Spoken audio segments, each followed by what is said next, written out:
पहिले पिकेर होते सगळं गेलं, आता परत लावलं ते बी पाऊस खूप झाला, पाण्यामध्ये पाणी वाहू राहिलं, पिवळे पडले आणि एका हाताशी येणार नाही असं झालं.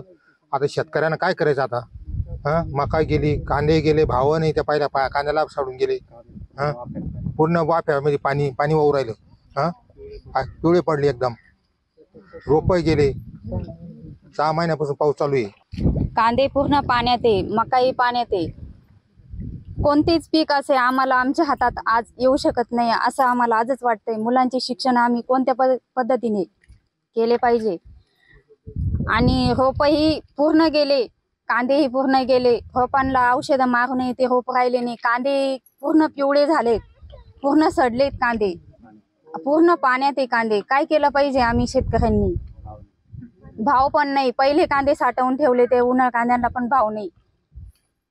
मजुरी 300 रुपये लागन तर 12 ते 14 हजार रुपये लागतीये. काय केलं पाहिजे आम्ही शेतकऱ्यांनी?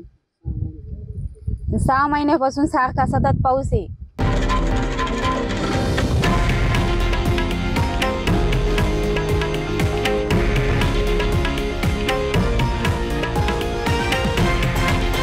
हे आहे देशातील नंबर 1 न्यूज नेटवर्क आणि आपण पाहत आहात TV9 मराठी, एकमेव.